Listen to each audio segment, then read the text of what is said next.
خبر شامل کرتے ہیں چیئرمین پنجاب پاکستان آرائی نیوز کے میاں عدنان انور سے۔ وزیر اعظم محمد شہباز شریف امیر قطر عزت مآب شیخ تمیم بن حمد ال ثانی کی دعوت پر 2 روزہ سرکاری دورے پر قطر پہنچ گئے۔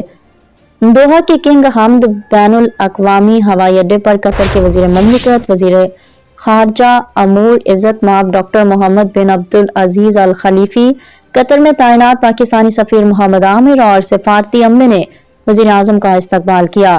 اپنے دورہ قطر کے دوران وزیر اعظم امیر قطر عزت مآب شیخ تمیم بن حمد ال ثانی سے 2 طرفہ ملاقات کریں گے، جس میں اقتصادی تعاون، توانائی کی شراکت داری اور عوام سے عوام کے تبادلوں کے حوالے سے تعاون بڑھانے پر بات چیت ہوگی۔